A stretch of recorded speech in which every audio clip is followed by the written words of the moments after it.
Hello and welcome to the Wedding Dish Podcast. Grab your fork and knife and take a seat at our table as we dish on all things weddings.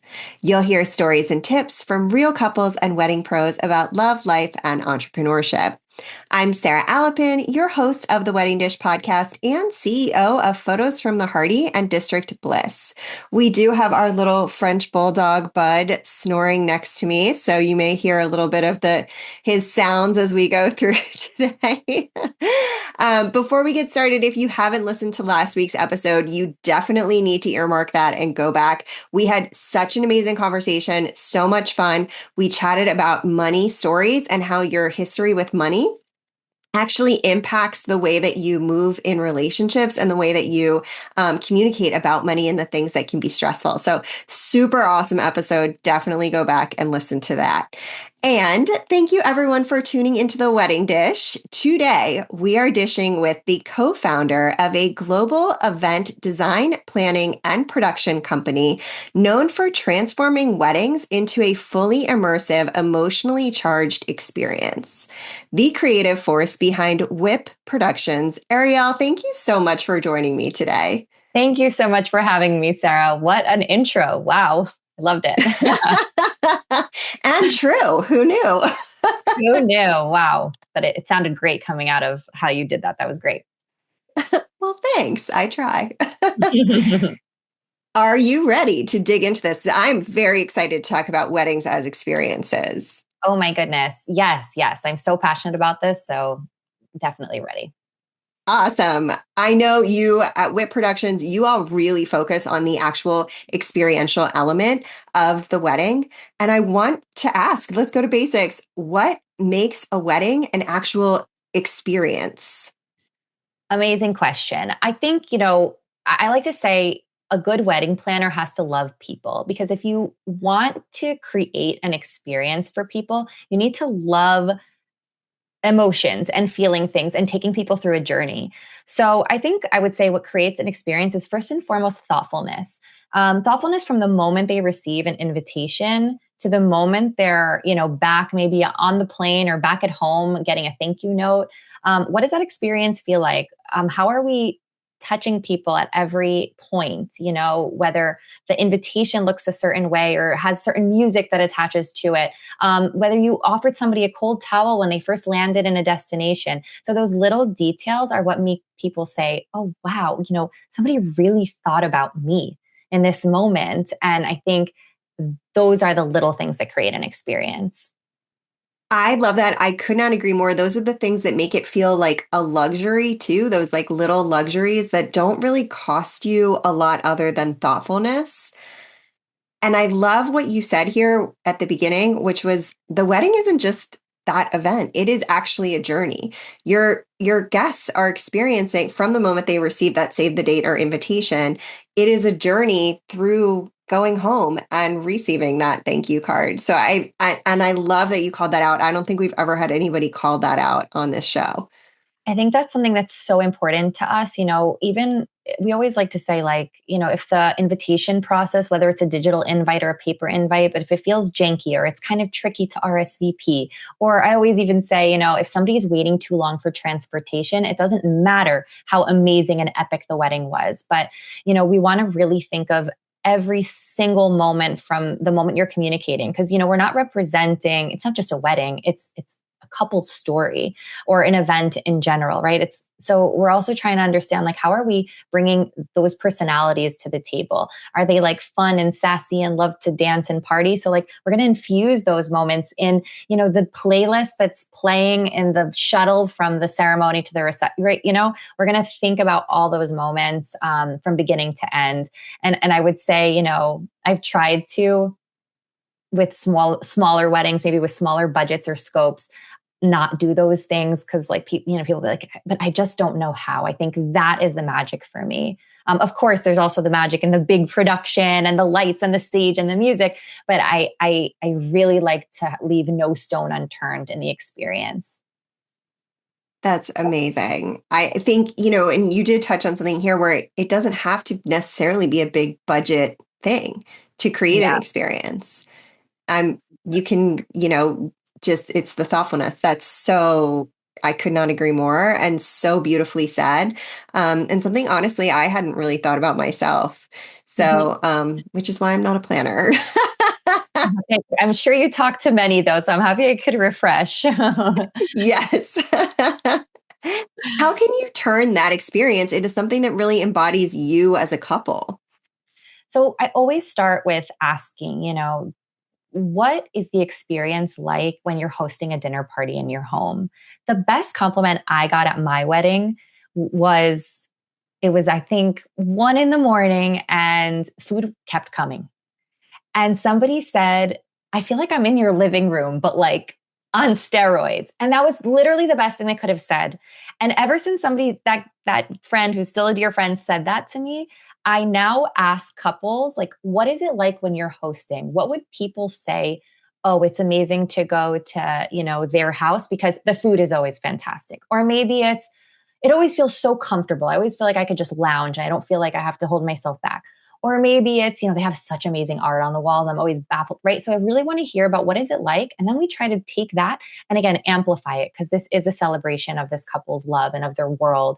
So how do we take those, specific moments and feelings that people feel in that micro moment and make it macro? Amazing. I honestly had never thought about that either. So that is so, but it's so true. Because that's who you authentically are. You are the person who is hosting that dinner party in your living room. You are the person who is inviting people into your home and being able to reflect that back at your wedding, but of course, amplify it because it is a celebration. That sounds incredible. And it makes it feel a bit more doable too. It's also doable. And I think also when you frame it as the question, because you are hosting when you're doing a wedding. And I think sometimes couples get a little bit confused and think, this is my wedding, it's for me. And the truth is that if it was your wedding and if it was for you, which it is, you'd go elope. The reason you're doing this and you're spending this money and spending this time to invite the people you love most into one room to celebrate this moment is because you want to share this moment. So it's kind of a reframing. It's like, okay, so maybe you only love like punk rock music, but we need to consider the people in the room and we need to consider grandma and your aunt and we need to consider what are they going to feel like? Because when you decided to host a wedding, you decided to be a host. So a lot of times there's this kind of like, yes, it's yours. Yes, it's ownable to you. Of course, we're going to play that punk rock hit later on in the evening, but we're going to build it so that we're not alienating anybody, so that the people that are there feel like they are really sharing in this moment with you because you also thought of them. Beautifully said. Thank you. You mentioned earlier a little bit about destination weddings, and I am so curious, what recommendations do you have for couples who are looking for a destination wedding venue where they can create these beautiful experiences? Great question. Um, First and foremost, because we want to make this experience ownable to the couple, the first thing I like to ask is, how does this destination tie into your story? Now, that doesn't mean that there needs to be cultural, connection. It could just mean, every destination embodies a feeling. There's a reason people go to Cabo and there's a reason people go to Lisbon. There's a different energy to those places. And when you're picking your place, you should always think, how does this tell our story? So again, if we're an energetic, vivacious, like we love to party kind of whatever. So yeah, maybe like Cabo makes sense. If we're feeling more jungly, maybe it's like, a Costa Rica, whatever. But we want to understand what it is about that location that ties into your personalities and ties into the experience. So that's first and foremost. And then I think what's really fun about, a destination is, I think by default, guests are more present. Guests are really there intentionally. They know they're there for a wedding. They're not rushing to work the next day. They don't have the babysitter to go back to because they've made arrangements to be in that place and time with you. Obviously, it's a luxury that not everybody can afford, but I think if you can, it's really, really special. So I would say that, when you're curating, after you've made that first decision about what that location is and how it tells your story, the next part is, how are we building over the course of 2 to 3 days a continuation of that story? Are we ending with a brunch or are we ending with a wild pool party, right? How are we building that arc? Are we starting with a rehearsal dinner that's like really beautiful and emotional, or are we starting with a bang? So it's really about building that arc and then telling the story within that location, right? We're not going to repeat a sit down dinner. If the first night was a sit down dinner, we're going to do something a little bit different for the second night, et cetera. So it's really, I think starting with that, and then it gives, each of those days gives another dimension of who you are, because we're all multifaceted beings, right? Amazing. Yeah. And that's so true. And, I, again, hadn't really thought about this, but that makes complete sense because, you want to offer variety, you want to serve people, and you want to keep that energy that feels aligned to you. So you have that experience that continues it is that journey that is still ongoing and where people are excited to stay, where they're excited to participate, and you're giving them something to do, frankly, as well, because, if you're in a location, especially if you're in like, I don't know, Playa del Carmen or something where you're kind of isolated to the resort to a Yeah. degree. It's just harder. You have to like figure out how to transport yourself out of that area specifically. So the idea of really finding a way to keep that energy going, providing something really fun to do, it should be to at least a degree, a luxury experience because you are paying, and luxury meaning thoughtfully curated, not expensive. Right. Luxury Yeah. to me is something that's like very intentional and thoughtful. It's like it feels really special. It's not an everyday feeling. Exactly. And unfortunately, those things tend to cost money, but I agree that it doesn't have to be, a budgetary thing. It can be as simple as, like again, that extra thank you note in, someone's hotel room when they check in, or like, yes, and again, this costs money, but arranging transportation or making sure that your wedding website has super specific directions for how to arrive that feel really, clear, and you're not putting people in a position where they feel lost. Yes, that really makes a big difference, especially when you're traveling internationally, where you're not, you come out of some of these airports and you're being peppered by taxi companies, and you're like, oh my God, what am I supposed to do here? And not everybody really thinks about that in advance as the traveler. So being Yeah. super clear definitely makes a big difference in that experience. And again, and I'll even give an example from my wedding, because I unfortunately did not have the budget that some of my clients do, but I knew I wanted to get married about a 2 hour drive from the main city that we were in. And so instead of getting shuttle buses, which was just not in budget for me, I connected the local people with the travelers. And I did on the website, I made like a carpool to our wedding, and I made it super clear, like a matchmaking moment, where not only did I facilitate them being able to arrive in a seamless way, but also those people on that 2 hour drive made connections with new people. So by the time they got to the wedding, there was a bond there because they were carpool buddies, and I think that's another important note in terms of, just building a story in a destination is, how are you facilitating or creating moments and experiences that are going to make people bond? Because that's the other beautiful part about a wedding in general, right? It's two families and two worlds colliding. So how can we have, her college best friend and his, childhood best friend drive up together and create this experience? So by the time they're on the dance floor, we're all BFFs, right? And that's a way better party than people who don't know each other at all. Yeah, that's definitely true, especially if you're a solo attendee and you're trying to like navigate, like it takes some of that anxiety out of it. Like, am I going to like the people I'm stuck sitting with? Because, you maybe didn't have the budget to have plus ones, or maybe this person doesn't have a plus one.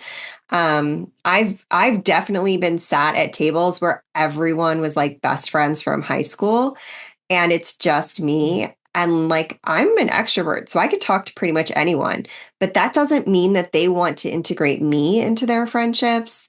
And that Yeah. is a very awkward situation. And Yeah. yeah, so the idea that people are able to come and feel like they have a social, I don't know, not um, like a Just social like safety net. yeah, like a baseline, I was going to say. Yeah. Like, okay, Yeah. I've been in the same room with you before. And that's why, rehearsal dinners are really nice, or sort of pre events, because the wedding being the highlight, there's just a familiarity there. Like we've all been on the same dance floor already. So even if we're not besties, like we're familiar. So it just makes everything better. Yeah, I'm with you. Do Yeah. you have any final tips for couples who are planning a destination wedding and really want it to feel like an experience for their guests?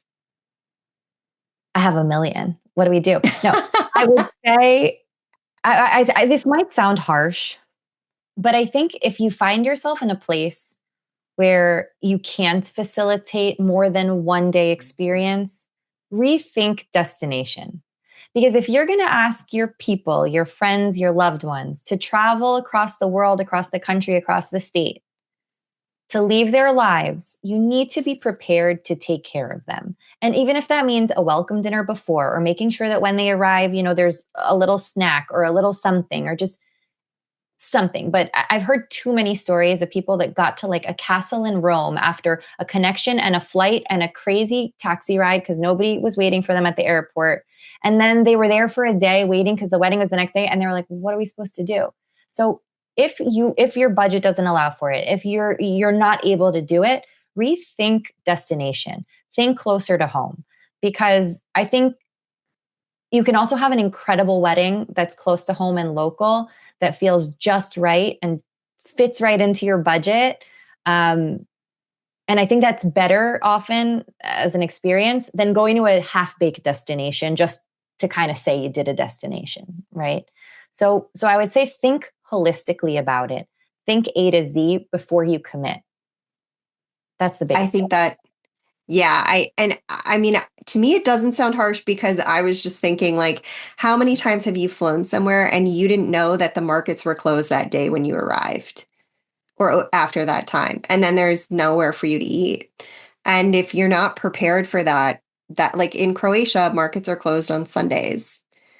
And so if weren't told that, you weren't going to assume that as an American because things aren't really closed on Sundays. Right.